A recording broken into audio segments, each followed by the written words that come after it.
जय भीम दोस्तों, स्वागत है आपका एक बार फिर हमारे चैनल पर। आज हम बात करेंगे उस ऐतिहासिक घोषणा की जिसने पूरे देश के दलित समाज, बहुजन वर्ग और संविधान प्रेमियों के दिलों में नई उम्मीद जगा दी है।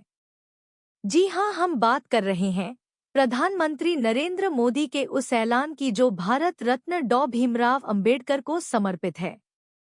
इस बार 14 अप्रैल यानी भीम जयंती अब तक की सबसे भव्य और खास होने वाली है। क्या है इसकी पूरी जानकारी, चलिए जानते हैं। दोस्तों, अगर आप चैनल पर नए हैं तो अभी सब्सक्राइब करें, वीडियो को लाइक करें और अपने दोस्तों के साथ शेयर करें। और हाँ, अगर आप अंत तक वीडियो नहीं ही देख सकते तो अब भी छोड़ दे। तो चलिए शुरू करते हैं। हाल ही में एक विशाल जनसभा में प्रधानमंत्री मोदी ने घोषणा की कि इस बार भीम जयंती को संविधान पर्व के रूप में मनाया जाएगा। अंबेडकर से जुड़े स्थानों को पंचतीर्थ की तर्ज पर विकसित किया जाएगा और एक राष्ट्रीय स्मारक भी बनेगा जो बाबा साहेब के विचारों और संघर्षों को जीवंत करेगा। साथ ही दलित छात्रों के लिए छात्रवृत्ति का विस्तार, नए शिक्षण संस्थान और एक डिजिटल म्यूजियम की नींव रखने का ऐलान हुआ। पीएम ने कहा, बाबा साहेब सिर्फ एक व्यक्ति नहीं, एक विचार और आंदोलन थे। वह आज भी हमारे संविधान में जीवित है। आजादी के बाद उन्हें हाशिए पर रखने की कोशिश हुई, लेकिन आज का भारत उन्हें सिर पर बिठाता है। इस बार दिल्ली, मुंबई, नागपुर, लखनऊ, भोपाल से लेकर हैदराबाद तक विशेष कार्यक्रम होंगे। हर राज्य में संविधान यात्रा निकलेगी जिसमें छात्र, सामाजिक कार्यकर्ता, वकील और आम नागरिक हिस्सा लेंगे। इसका मकसद संविधान के अधिकारों, अंबेडकर के विचारों और सामाजिक समरसता को बढ़ावा देना है। प्रधानमंत्री ने टेक्नोलॉजी को भी जोड़ा। एक doctor Baba Saheb Ambedkar digital university बनेगा जहां समाज शास्त्र, कानून, संविधान और मानवाधिकार जैसे विषयों पर ऑनलाइन शिक्षा मिलेगी। यह यूनिवर्सिटी दुनिया भर के छात्रों को बाबा साहेब से जोड़ेगी। भीम परिक्रमा योजना शुरू होगी जिसमें विशेष ट्रेन और पर्यटन योजनाओं के जरिए लोग इन स्थलों की यात्रा कर सकेंगे। दलित छात्रों के लिए भी बड़ी घोषणाएं हुई। बाबा साहेब अंबेडकर मेधावी छात्रवृत्ति की राशि दोगुनी होगी और देश भर में 25 नए अंबेडकर स्टडी सेंटर खुलेंगे जहां उनके चारों पर शोध होगा। पीएम ने कहा, अंबेडकर जी ने शिक्षा को सबसे बड़ा हथियार माना। आज की युवा पीढ़ी उनके रास्ते पर चले तो देश का भविष्य बदल सकता है। दोस्तों, भारत ने समय समय पर ऐसे महापुरुष दिए जिन्होंने समाज को दिशा दी। इन्हीं में से एक हैं बाबा साहेब अंबेडकर। 14 अप्रैल सिर्फ उनकी जयंती नहीं बल्कि संविधान, समानता और लोकतंत्र को याद करने का दिन है। उनका जीवन संघर्ष और उपलब्धियों की मिसाल है।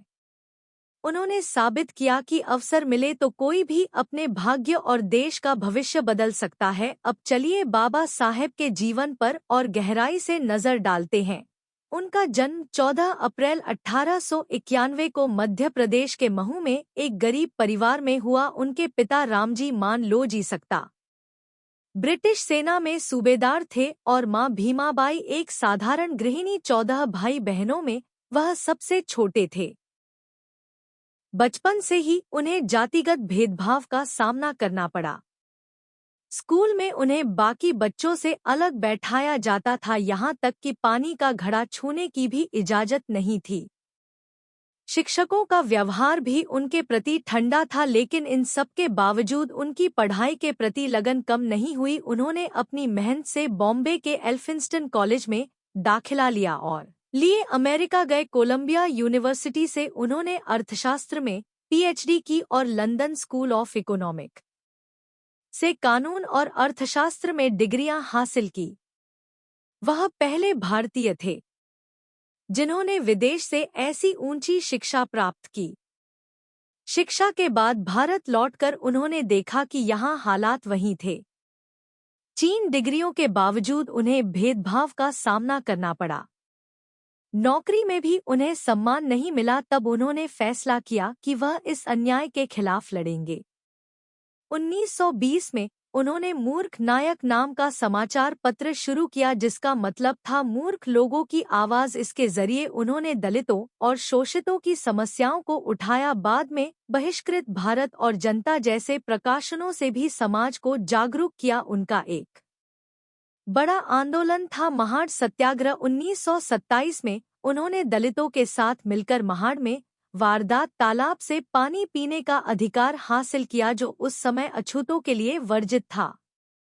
यह सामाजिक समानता की दिशा में एक क्रांतिकारी कदम था। फिर 1934 में काला राम मंदिर आंदोलन में भी उन्होंने दलितों को मंदिर में प्रवेश का हक दिलाने के लिए लड़ाई लड़ी। इन आंदोलनों से साफ था कि वह सिर्फ बातें नहीं करते थे, बल्कि जमीनी स्तर पर बदलाव लाना चाहते थे। 1932 में पूना पैक्ट एक और महत्वपूर्ण घटना थी। उस समय अंग्रेजों ने दलितों के लिए अलग निर्वाचन की बात कही थी, लेकिन बाबा साहेब ने समझा कि इससे समाज और बंटेगा। गांधी जी के साथ लंबी बातचीत के बाद पूना पैक्ट हुआ है, जिसमें दलितों को आरक्षण के जरिए राजनीतिक प्रतिनिधित्व मिला। यह उनके दूरदर्शी सोच का सबूत था। उनका सबसे बड़ा योगदान भारतीय संविधान का निर्माण है। 1947 में जब संविधान सभा बनी तो उन्हें ड्राफ्टिंग कमेटी का अध्यक्ष बनाया गया। 3 साल की मेहनत से उन्होंने एक ऐसा संविधान तैयार किया जो हर वर्ग को समान अधिकार देता है। संविधान में समानता, स्वतंत्रता, न्याय और बंधुत्व के सिद्धांत उनकी सोच के आधार थे। उन्होंने यह भी सुनिश्चित किया कि महिलाओं, मजदूरों और अल्पसंख्यकों के अधिकारों की रक्षा हो। बाबा साहेब सिर्फ संविधान निर्माता ही नहीं, बल्कि अर्थशास्त्री भी थे। उनकी किताब the problem of the rupee में उन्होंने भारत की आर्थिक नीतियों पर गहरी बातें लिखी। रिजर्व बैंक ऑफ इंडिया की स्थापना में भी उनके विचारों का योगदान था। वह मजदूरों के हक के लिए भी लड़े। 8 घंटे के काम का नियम लागू करने में उनकी भूमिका अहम थी। 1956 में उन्होंने बौद्ध धर्म अपनाया। उनका मानना था कि हिंदू धर्म में जातिवाद की जड़ें गहरी हैं, जबकि बौद्ध धर्म समानता और करना सिखाता है। नागपुर में लाखों अनुयायियों के साथ उन्होंने धम्म दीक्षा ली। यह एक ऐतिहासिक घटना थी जिसने दलित समाज को नई पहचान दी। महिलाओं के लिए भी वह हमेशा आवाज उठाते रहे।